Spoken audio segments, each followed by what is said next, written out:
La serrure digitale ABKR est une solution sécurisée et innovante idéale pour les casiers de salle de sport, vestiaires de gym et piscine. Son design minimaliste s'intègre parfaitement sur tout type de mobilier, qu'il soit en métal, bois ou plexiglas.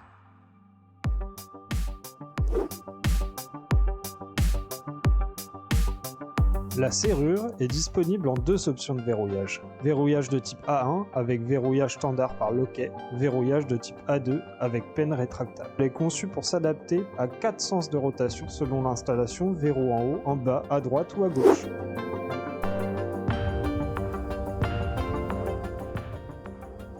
La serrure fonctionne avec une pile CR 2032. Pour la remplacer, dévissez la vis du capot, retirez le capot à l'aide d'un petit tournevis plat.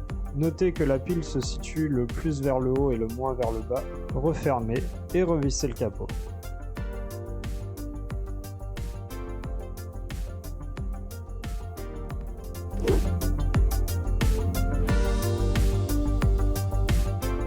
À la livraison, vous recevrez la serrure dans une boîte sur laquelle un QR code est imprimé. Ce dernier vous permettra d'accéder directement à la documentation complète relative à la serrure digitale ABKR.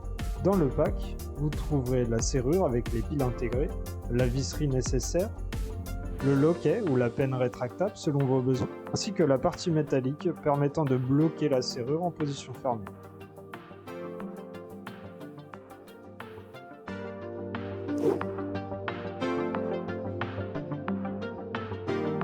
Pour le montage, vous aurez besoin d'un gros et un petit tournevis cruciforme, une règle, un critérium, des forets de 6, 4 et 3 mm, un niveau et une visseuse.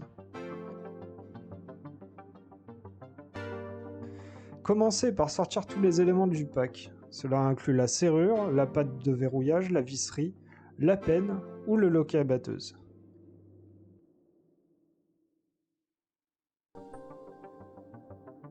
Par défaut, la serrure est en mode privé. Dans l'exemple, c'est parfait pour protéger notre placard. Le code maître par défaut est 4x1 dièse. En position fermée, la petite flèche doit être sur le cadenas et en position ouverte, la batteuse devra être ressortie vers la porte fermée.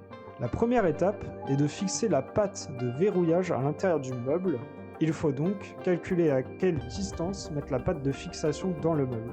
Il suffit de prendre la mesure via la règle de l'épaisseur du verrou, soit à peu près 25 mm. Il faudra ensuite reporter les 25 mm à l'intérieur du meuble.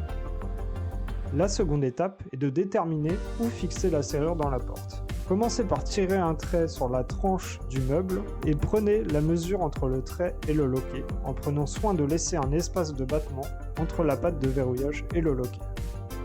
Reportez ensuite la mesure sur la porte.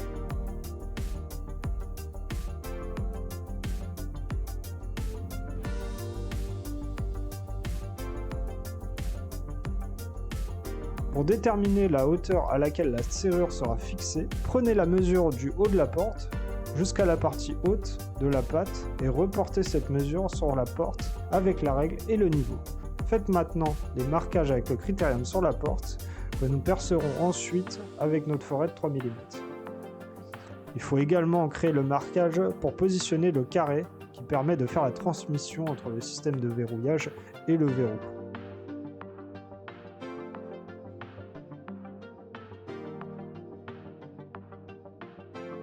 Pour ce faire, il suffit de faire une croix entre les 4 points de repère précédemment créés et de positionner le point au milieu de cette croix. Nous percerons ensuite par la suite avec le forêt de 6.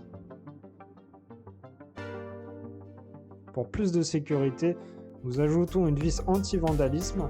Nous allons donc prendre la mesure entre le carré et le petit trou de la vis à 42 mm et reporterons la mesure sur la porte avec la règle et le niveau.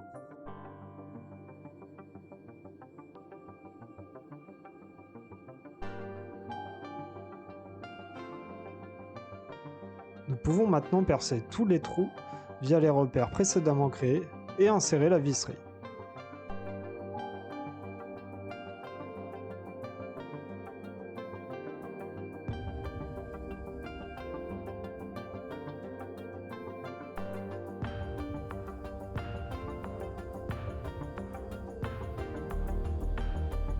Notre serrure est maintenant installée.